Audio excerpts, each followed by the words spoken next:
Então, eu quero começar agradecendo o convite e a possibilidade. É sempre muito animador para a gente ver que outras pessoas estão interessadas, né? Estão procurando conhecimento, troca de informações, estão desenvolvendo pesquisas no campo em que a gente também anda trabalhando e acho que aí também cabe, né, um agradecimento aqui na UEPG ao NUTEAD, porque permite que a gente faça essa conversação. Então vocês podem perceber aqui que a gente está conversando, né, com condições bastante diferentes. Eu estou aqui com 10 graus de temperatura, vocês aí já estão mais à vontade, né, com o clima e tal. E aí a gente consegue fazer, acho que assim, de forma bastante eficiente essa nossa comunicação. Eu vou começar compartilhando a minha tela com um desenho que é o logotipo do meu grupo de pesquisa, né, que eu lidero, que é o Grupo de Estudos em Didática da História. Vamos ver se eu consigo fazer aqui o compartilhamento direitinho da tela. Ok. Então, a partir de agora, vocês estão vendo aí, né? Qualquer coisa vocês me avisam, liguem o som e me avisem. Se tiver ouvindo algum problema de recepção, de áudio, etc., vocês vão me avisando. Vou até deixar meio aparecendo aqui acho que é só a tela que aparece mesmo, né? Qualquer coisa vocês me avisam, então, se tiver algum problema de recepção do áudio, que agora, em tese, vocês estão vendo aí só o logotipo do grupo de pesquisa, né, do GEDAI.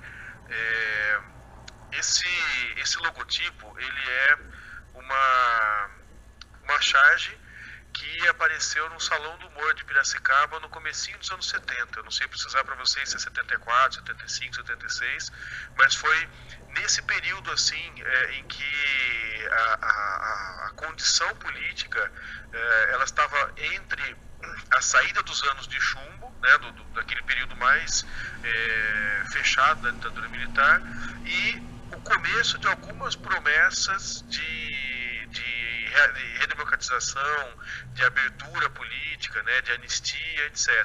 Então, isso não deixa de remeter também àquela música, né, do João Bosco, do Aldir Blanc, que a Elis canta, que é o bêbado equilibrista. Faz também, né, parece que a gente está mais ou menos nesse período. Mas esse logotipo é uma leitura da charge desse ilustrador, que é o Alcir Linares, né? Infelizmente não achei muito mais informações sobre ele, mas pareceu que explica muito bem que tipo de coisa a gente está se preocupando, né, no grupo de pesquisa, com que tipo de fenômeno social nós estamos lidando e nos debruçando para avaliar. Então, o que vocês têm aí, né, a figura original, ela está um pouco menos de detalhes do que a figura original. A gente tentou estilizar um pouco mais para facilitar, mas a figura é um palhaço num monociclo, né, descendo uma linha vermelha, descendo uma ladeira. A gente pensa que esse personagem ele não tem a opção de ficar parado, porque a gente percebe que há uma descida, né? Ele, nessa descida ele tem que traçar o seu caminho. E o que é mais interessante é que a corda bamba na qual ele está se equilibrando é ele mesmo que está desenhando.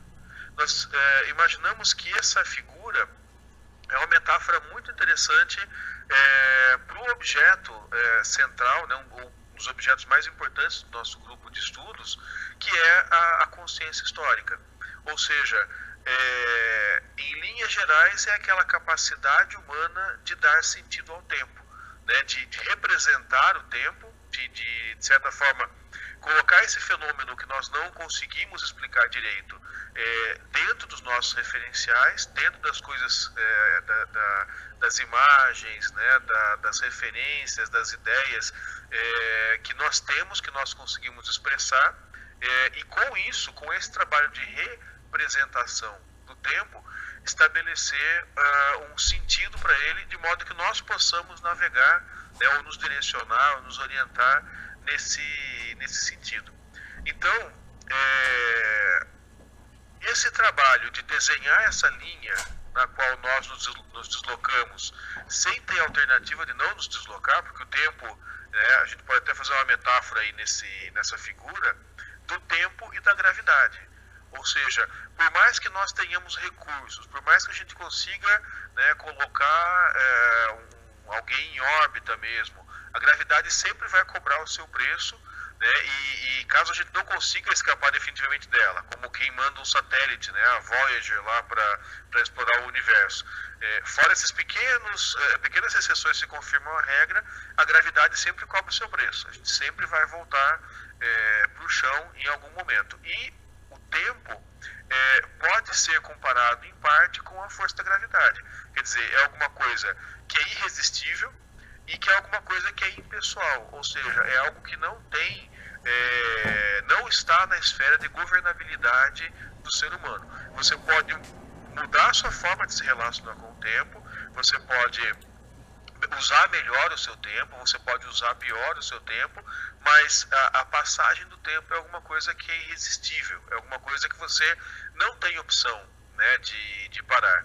Então, de certa forma, a gente pensa assim, né, movimentos como todo o conservadorismo, né, em torno de alguns líderes políticos que nós temos, movimentos que buscam transformar a escola num espaço estático, censurando a diversidade, censurando os professores, são movimentos que estão assustados com a forma como o tempo está passando e estão muito interessados, né, muito preocupados, interessados em tentar fazer o tempo passar mais devagar, ou se possível parar, ou até, se der, retroceder para um tempo em que as coisas eram, as relações humanas, a diversidade, né, a capacidade de controle de uma geração sobre outra, ou de uma classe social sobre outra, ou de uma religião, ou de uma forma de pensamento sobre outra, eram muito mais tranquilas. Então, basicamente, o conservadorismo, né, é esse medo da mudança, é esse desconforto com o ritmo da mudança, ou com a própria mudança em si. Então, a gente pode ter, isso é uma forma de articulação da consciência histórica. Como você pode ter outras formas que ficam à vontade, né, com a mudança, e que, na verdade, dependem da mudança para a própria constituição ou para a própria reprodução da sua identidade, que é uma outra forma de lidar com o tempo, representar o tempo e dar conta, né, da sua própria identidade se deslocando ao longo do passar do tempo. Essa linha vermelha talvez seja exatamente a nossa definição metafórica do objeto de pesquisa consciência histórica. Essa linha, ela primeiro, é uma representação do tempo. Ou antes mesmo de ser uma representação do tempo, ela é uma atitude que nós temos, ou seja, representar o tempo, significar o tempo, dar sentido ao tempo, é alguma coisa pela qual a gente não tem alternativa. Né? Ou nós fazemos, ou nós fazemos. Alguém pode falar assim, mas outras pessoas fazem por mim. Na verdade, essa constituição da representação do tempo, ela é coletiva. Eu posso, de alguma maneira, interferir nela, posso fazer um debate, posso fazer um movimento, posso fazer, enfim, uma série de coisas, mas eu participo desse processo. Então, né, a produção dessas consciências históricas, elas necessariamente são um trabalho que é coletivo. Eu posso ser mais ativo ou menos ativo nesse trabalho, mas ele é alguma coisa que é uma construção coletiva. Então, quando a gente pensa assim nos modos tradicionais de produção de sentido, eles procuram ocultar a subjetividade humana no desenhar dessa linha. Parece que quem desenha essa linha é alguém que está fora, é algum sujeito que não participa aqui, né, do nosso cenário da vida. Então, é um mito, é Deus, são forças da natureza que a gente não domina, é alguém que está fora desse âmbito da comunidade, das relações humanas. E quanto mais eu vou compreendendo essa complexidade, mais eu vou percebendo esses sujeitos. Ao estar, digamos assim, ao conseguir construir um modo mais complexo, mais sofisticado, mais informado sobre como que a gente faz isso, nós percebemos que desde das formas míticas, tradicionais, etc., de construção do tempo, de representação do tempo, quem está lá é o ser humano. Então, a partir da perspectiva de modos críticos em relação às narrativas que existem, mas também na perspectiva da modernidade, do pensamento científico, até da pós-modernidade, a gente já começa a ter a percepção de que nós estamos construindo essa linha. Né? Há um sujeito coletivo, ou vários sujeitos coletivos que disputam a construção dessa linha. Então ela não é dada. Então o primeiro fato é esse. Somos nós que construímos a linha na qual nós andamos. Nós nos relacionamos com o tempo. E o que é essa linha? Né?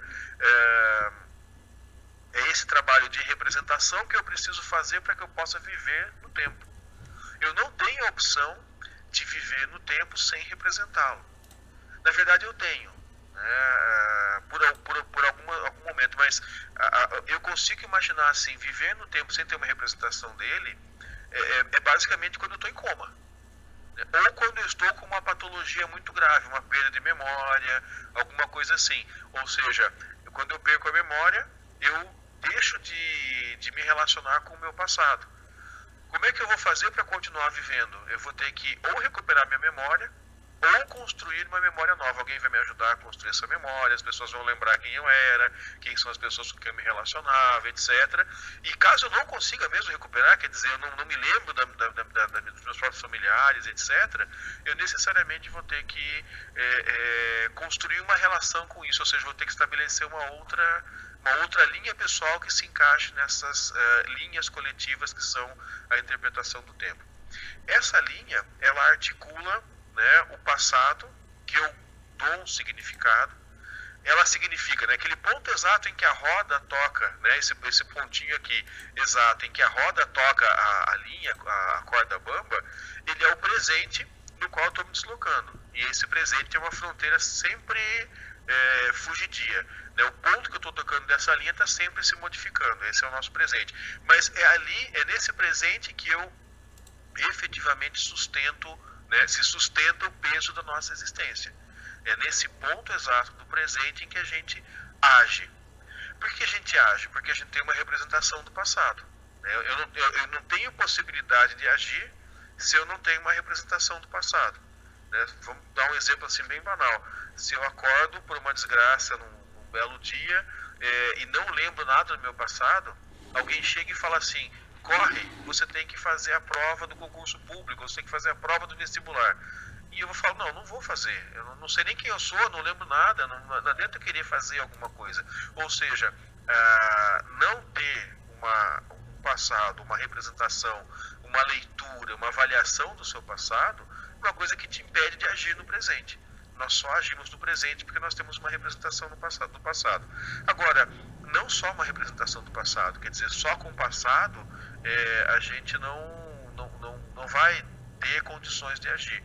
Eu tenho também uma proteção, quer dizer, eu tenho uma projeção, uma perspectiva, uma dimensão de desejo que eu tenho em relação ao futuro. Essa é que é esse conjunto de coisas, né? A dinâmica entre a representação do passado, a ação no presente e a perspectiva, né? A expectativa de futuro é que estabelece o movimento que é a consciência histórica. Então acho que aí, né, com a apresentação do logotipo do grupo de pesquisa, deixa eu só voltar aqui para a gente se ver.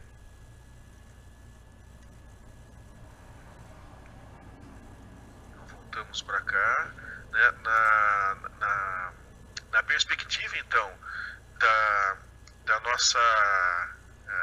nosso campo de pesquisa. Eu acho que fica de forma assim, não teórica, né, mas até também teórica, mas até mais estética, mais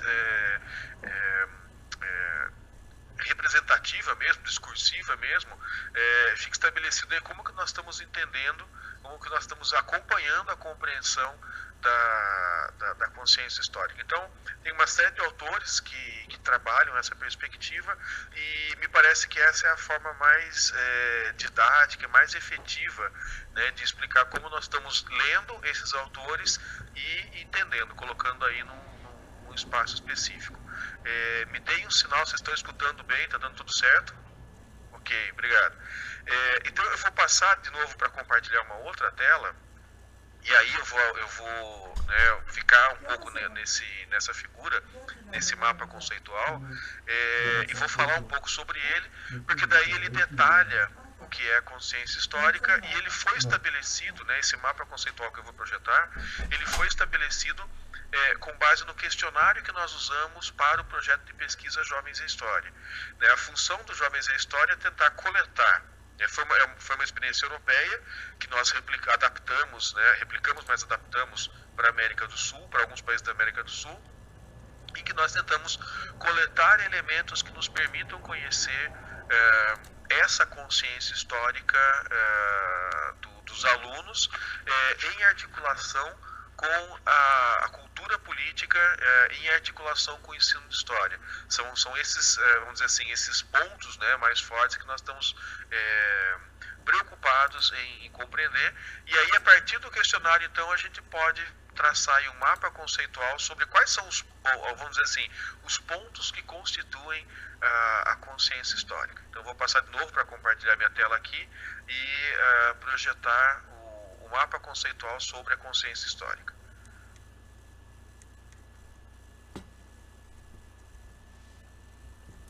Aqui. Muito bem. Então, esse mapa conceitual, como eu falei, foi constituído a partir, né, das leituras em relação ao conceito e em relação ao questionário que nós utilizamos, né? Acho que dá para a gente começar, a gente sempre tem que começar por algum ponto, né? O ponto que a gente vai começar aqui é a consciência histórica. Vocês podem perceber que existem mais ou menos, né, dois eixos aqui nesse mapa conceitual. Um eixo é esse aqui que eu estou demonstrando com o mouse, né? Experiência do passado, consciência histórica, ação no presente, expectativas de futuro. Então é mais ou menos a gente pensar como é que a consciência histórica é entendida como forma de compreensão da dinâmica passado, presente e futuro na mente humana, na representação humana que faz com que nós possamos ter uma interferência no tempo. E existe um outro eixo, né, que, digamos assim, é uma espécie de eixo Y, que está aqui, que vai articular com algumas características e algumas funções da consciência histórica, que seria a orientação temporal e a cultura política e a cultura histórica. Há uma leitura que eu acho que é bastante efetiva, que eu penso que é por aí mesmo, que vai dizer o seguinte: o que é a cultura histórica? A cultura histórica praticamente coincide com o conceito de consciência histórica, a não ser pelo fato de que a consciência histórica ela está acontecendo dentro da nossa cabeça, né, da minha e da coletividade, do indivíduo e do grupo, da coletividade. Então eu não tenho como ver a consciência histórica. O que eu vejo de consciência histórica são as manifestações desse fenômeno que acontece na nossa cabeça. E essas manifestações são múltiplas. É uma narrativa, na verdade o Husserl vai dizer que são só narrativas, né? Eu tenho a narrativa de uma história que eu conto, de uma explicação que eu dou, de uma estátua que eu construo, de um nome que eu coloco na rua. Então, essas coisas, né, esse universo de coisas que compõem a cultura histórica, na verdade, são o resultado da ação da consciência histórica. Só que a consciência histórica, ela existe agora, ela é dinâmica e ela, enfim, eu posso dizer, a consciência histórica existe no momento que ela está acontecendo. O que fica do passado, das consciências históricas do passado, são as manifestações empíricas daquela consciência que já aconteceu. Então, quando alguém traça uma rua na nossa cidade, um determinado formato, sei lá, uma rua que é difícil de você fazer a conversão quando você chega na esquina, por causa do traçado dela, né? Eu vou amaldiçoar o sujeito que que, principalmente se eu né, sofrer um acidente de carro ali, se eu for atropelado, etc., eu vou amaldiçoar o urbanista que desenhou aquela rua. Mas aquilo é uma dimensão do passado que está se constituindo no presente. É o resultado. E aí alguém coloca o nome naquela rua. Em Ponta Grossa a gente tem a rua principal, aqui de onde eu estou falando, né, a rua principal da cidade se chama Vicente Machado. E o Vicente Machado foi um político muito importante ali no comecinho do período republicano, né, final do período imperial e no começo do período republicano. Ele foi um político muito importante e foi um advogado. Enfim, acho que chegou, se não me engano, chegou a ser senador, foi deputado, etc. Mas é advogado também. E hoje o movimento feminista quer trocar o nome dessa rua principal, né, Vicente Machado, por uma das mulheres que foi assassinada por um réu que o Vicente Machado defendeu. Então, a ideia é trocar o nome da rua de um advogado que livrou a cara de um feminicida do comecinho do século passado por uma de suas vítimas, né? Trocar então Vicente Machado por Colina Portugal. Esse debate todo é um debate que tem a ver com cultura histórica. Então, alguém homenageou Vicente Machado porque você defender alguém que matou, entre aspas, em legítima defesa da honra há um século atrás, num século atrás era tranquilo. Quer dizer, é isso mesmo, todo mundo está de acordo com isso, etc. Hoje, num movimento de ascensão, que é uma dessas mudanças rápidas que os conservadores lutam para tentar apagar de qualquer jeito, né? Porque isso desequilibra o mundo deles. Então, com essa ascensão dos direitos das mulheres, dos movimentos feministas e etc., eu passo a não considerar mais natural que alguém que fez um ato como esse continue sendo homenageado com o nome da principal rua da cidade. Ou seja, estou tendo um debate de cultura histórica. Mas isso se tornou empírico como resultado da consciência histórica que era vigente, né, o que era dominante, na verdade, há um século atrás. E a perspectiva de mudança hoje, ela se deve a um modo de consciência histórica que é vigente hoje, mas eu não posso dizer que ele é dominante, porque ele não conseguiu nem se constituir como proposta efetiva. Ele é só uma ideia que tem sido discutida, mas não virou um projeto de lei. E eu imagino que quando virar um projeto de lei, considerando que a nossa Câmara Municipal, como tantas outras, né, no Brasil, rejeitou o termo gênero no plano municipal de educação, eu imagino que seria uma discussão que não iria muito longe, né, não teria muita efetividade aí na discussão da Câmara Municipal, o que é outra expressão, né, da cultura histórica. Então, cultura histórica e, portanto, expressão de consciência histórica que está andando. Nessa discussão toda, a gente percebe que consciência histórica não é uma coisa única.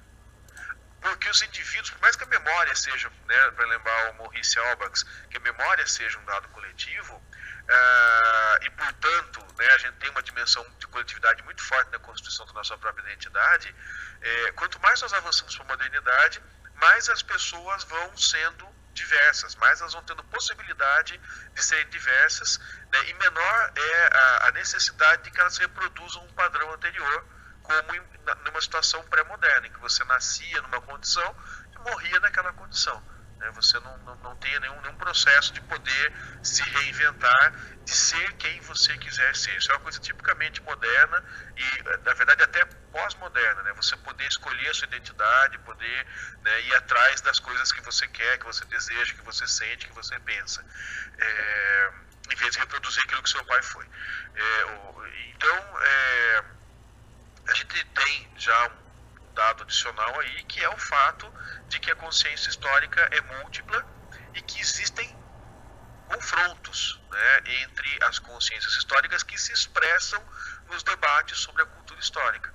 Então, quando a gente tem um movimento, né, de tentativa de criminalização do professor de história por fazer o seu trabalho de construção do pensamento crítico, nós estamos tendo um embate no campo da cultura histórica, mas também que tem um caráter político, porque sempre, né, as pessoas, embora digam que não, elas têm partido, até quem fala que é sem partido já está assumindo um partido determinado na sociedade, e tem apoio, tem força, etc. Não dá para pensar ingenuamente, né? A gente tem, nesses casos, um debate, um embate entre... no campo da cultura histórica entre diferentes consciências históricas. Aí, se não tiver ficado claro, a gente retoma esse tópico nas perguntas, na parte das perguntas. Mas vamos tentar explorar aqui um pouquinho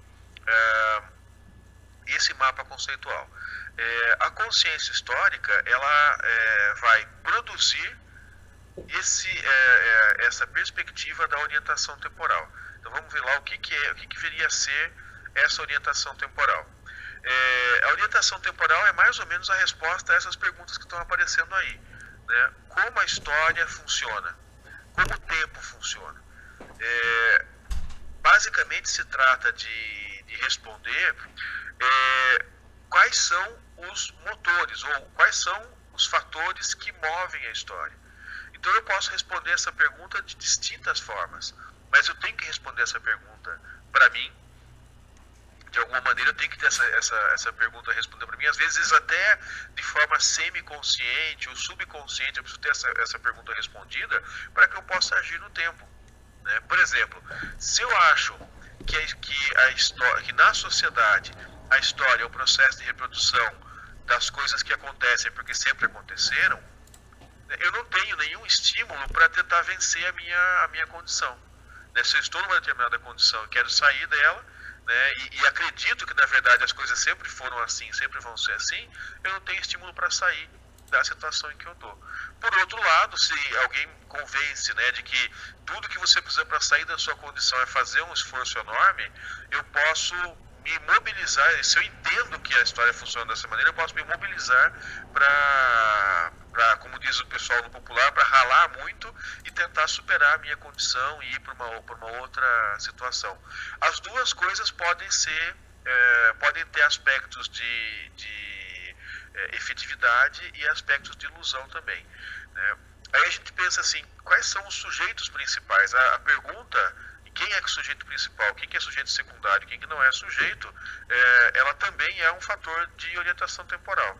Eu lembro que no meu doutorado, lá no finalzinho dos anos 90, eu trabalhei com depoimentos, né, uma parte do trabalho foi com depoimentos de pessoas idosas que tinham estado ali na juventude, né, ou no comecinho da idade adulta, na época do milagre econômico brasileiro. E aí a gente falava um pouco sobre política e falava assim, e a sua participação? Né, eu perguntava para alguém que tinha sido dono de casa, né, o comerciante, o caminhoneiro, mas e a sua participação política? Eles falavam, mas eu não sou ninguém para participar da política. Eu não tenho, né, nenhuma motivação para participar da política. Ou seja, eu não sou um sujeito histórico no sentido de participar da política. Então, na medida que eu respondo isso, né, que existem sujeitos principais, que existem sujeitos secundários, e existem pessoas que não são sujeitos da história, são objetos da história, então, de certa forma, eu determino minha ação. Eu vou cuidar do que se eu acho que eu não sou sujeito, por exemplo, no campo da política? Vou cuidar da minha vida pessoal, vou cuidar de aumentar meu patrimônio, vou cuidar, né, de uma série de coisas que tem a ver com o mundo privado. Então, essa representação dos sujeitos da história, no campo da orientação temporal, ela vai definir, eu vou ter que me achar entre esses sujeitos, e ao me localizar como um desses sujeitos, eu vou verificar qual que é o meu papel social, o papel social no qual eu acredito, e eu vou pautar as minhas ações de acordo com isso. E outra perspectiva é qual que é o sentido do desenvolvimento da história, né? A orientação temporal passa muito por isso. Se eu acho que nós estamos indo para um futuro cada vez melhor, então eu tenho determinadas atitudes. Isso orienta a minha ação no tempo de uma determinada forma. Se eu penso que nós estamos indo numa perspectiva de decadência, a minha atuação é outra. Então pensem assim, alguém que acredita no futuro da humanidade, que as coisas sempre vão melhorar e etc., é alguém muito mais, entre aspas, relaxado, e alguém muito mais disposto a fazer coisas novas, né? Aproveitar que as coisas estão melhorando para fazer coisas novas, para que a gente mude cada vez mais. São os idealistas, são os entusiastas. Quem acha que o mundo está caminhando para a decadência, isso é até um fenômeno, né, de psicologia social muito forte nos Estados Unidos, vai trabalhar de uma forma completamente egoísta para ser o que eles chamam lá nos Estados Unidos de preparadores. São os caras que se preparam para algum tipo de fim do mundo. Constrói abrigo nuclear, começa a acumular comida e assim por diante, né? Isso vai acabar alterando a forma como as pessoas vão agir no tempo. Então, orientação temporal é basicamente um dos produtos da consciência histórica. Nós podemos pensar também que a cultura histórica ela é outro produto da ação dessa consciência histórica. Mas de onde que vem, né, a consciência histórica? Ela parte de uma experiência do passado, e essa experiência do passado ela sempre vai ser interpretada, ou seja, ela não chega para a gente de forma pura. Por mais que nós tenhamos a ilusão, né, de que a memória ela fotografa o tempo e nos dá uma visão objetiva de como foi o passado, todos os estudos que vão nessa perspectiva sabem que não funciona assim. Nós representamos o tempo, nós lembramos o tempo, nós produzimos imagens sobre o tempo, e nós sabemos que essas próprias imagens variam conforme a nossa psique muda ao longo do tempo. O modo que a gente olha o nosso próprio passado vai se alterando, vai se modificando. Então, essas imagens, representações e memórias são o conteúdo da consciência histórica. É a partir desses dados, desses elementos, que a consciência histórica vai funcionar. A consciência histórica, então, ela vai fornecer avaliação, previsão, projeto, né? E a orientação temporal vai orientar exatamente o quê? A ação no presente. Toda vez que a gente age no presente, nós estamos dando vazão, digamos assim, para a representação que nós construímos, para o sentido da história que nós estabelecemos a partir do funcionamento da nossa consciência histórica. E essa ação no presente, ela não é no sentido de reproduzir o passado. O Husen é um dos jeitos que fala que nós temos sempre, ao agir no presente, um superávit de intencionalidade. Nós queremos ir para algum lugar. Uma outra autora que eu acho bastante interessante, embora tenha só um livro sobre isso, né, tem uma vasta obra, mas tem só um livro sobre esse assunto, que é a Agnes Heller, ela vai falar ela vai usar uma metáfora bem interessante, que é a das oliveiras. Eu não entendo muito de botânica e de agronomia, mas até onde eu sei, a oliveira é uma planta que demora muito para produzir. Eu tenho experiência com jabuticabeira, né? Eu tenho uma jabuticabeira em casa, ela já está lá há 5 anos e ainda não produziu. Mas ainda assim eu plantei a jabuticabeira, como os europeus vão plantar as oliveiras, para que um dia, às vezes até uma outra geração, possa usufruir desses frutos.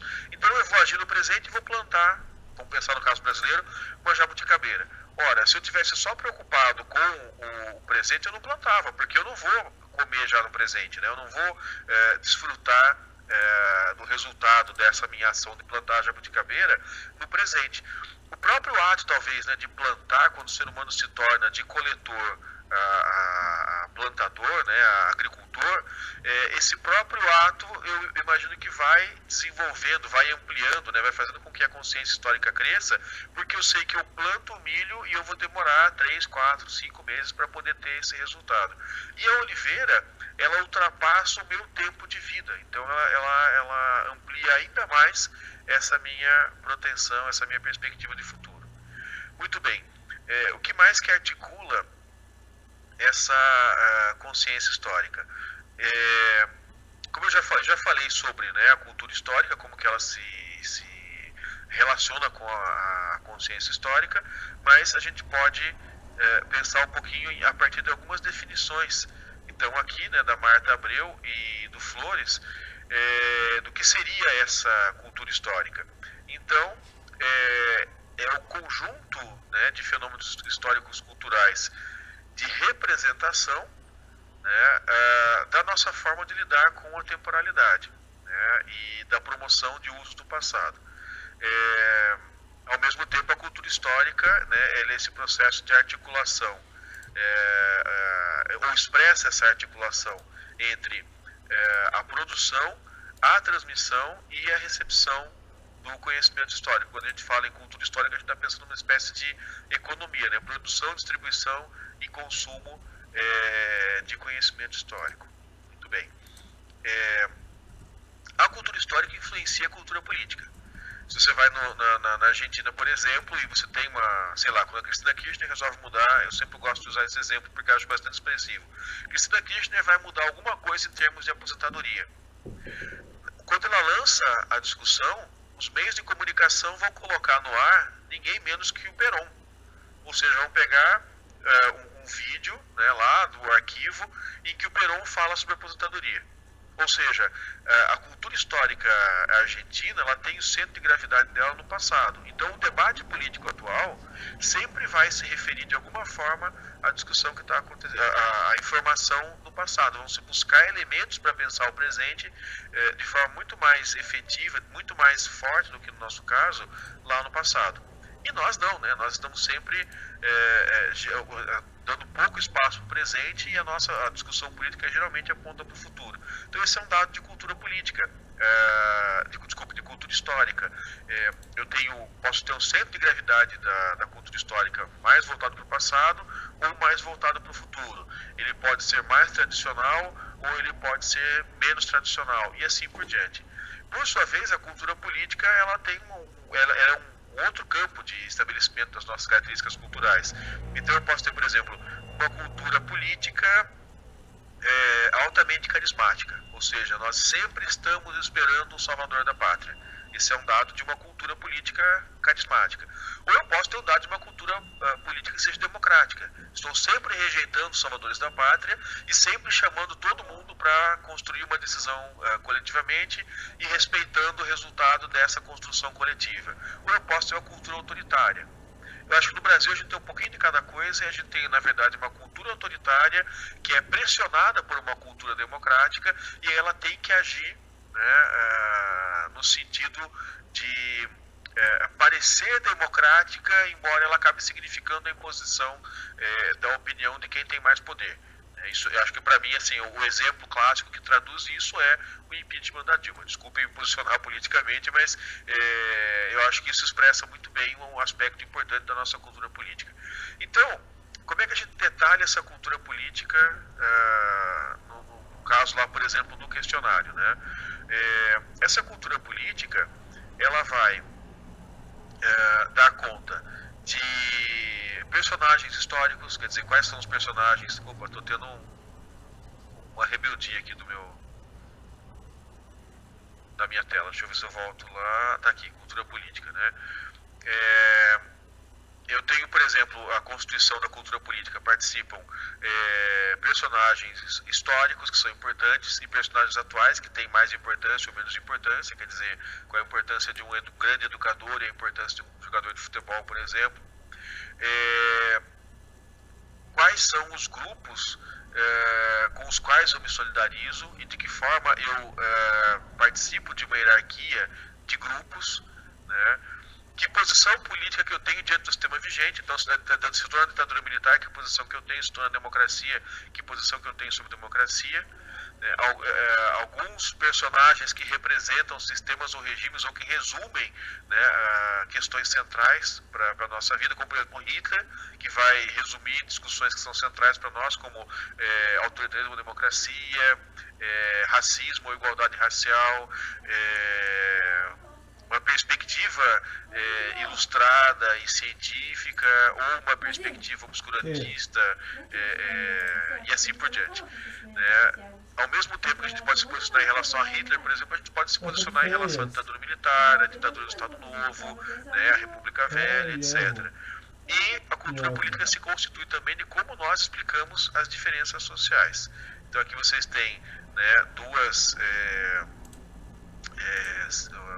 pequenos textos, né, tentando explicar o que define a cultura política, que são as nossas atitudes, né, com respeito ao sistema político, as suas partes, qual que é o nosso papel, etc. Então, a cultura política é estabelecimento de padrões de relacionamento com essas esferas nas quais o nosso destino é decidido, né? E sempre há uma perspectiva dominante, mas a gente também pode imaginar que sempre há subversões dessa perspectiva dominante.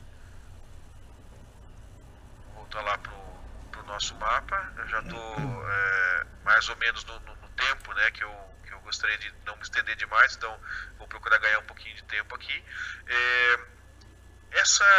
A cultura histórica está influenciada pela cultura política e vice-versa. E aí, o ensino de história compõe a escola e a formação escolar ela vai influenciar tanto a cultura histórica quanto a cultura política. E vice-versa, tem que imaginar que ela vai ser influenciada também, né, a escola vai ser influenciada pela cultura histórica e pela cultura política e, por sua vez, também vai influenciar o ensino de história. O ensino de história, por sua vez, é composto de métodos e de conteúdos, que é alguma coisa que a gente também tem que perguntar para o aluno quando a gente está estudando esse sujeito em processo de formação dos seus padrões de consciência histórica e da sua bagagem em termos de cultura política, né? E como que isso varia? Bom, o que mais influencia a cultura histórica e a cultura política, que por sua vez se articula com consciência histórica? A própria família, né, e o meio social em que nós vivemos. Então os meios sociais variam e por isso essas respostas que os estudantes podem dar vão variar também, né, porque o meio social ele inclui o acesso à cultura, a escolaridade dos pais, os valores morais e assim por diante, né. Então, mais ou menos esse mapa conceitual é uma tentativa de descrever como que se constitui e como que se compõe a consciência histórica. Deixa eu só voltar aqui para compartilhamento e voltar aqui. Isso. Então, esse mapa conceitual é uma tentativa da gente, ao mesmo tempo, entender quais são os elementos que constituem a consciência histórica e explicar como que a gente pode fazer um esforço de pesquisa no sentido de capturar elementos dessa consciência histórica através das suas formas de aparição no mundo empírico, né, que seria a cultura histórica, a cultura política, as dimensões do ensino e da aprendizagem escolar de história, que interessam bastante para a gente também, de modo que nós juntamos as duas coisas aí, né, como que nós concebemos o conceito e como que nós pensamos em explorá-lo em termos de perspectivas de pesquisa.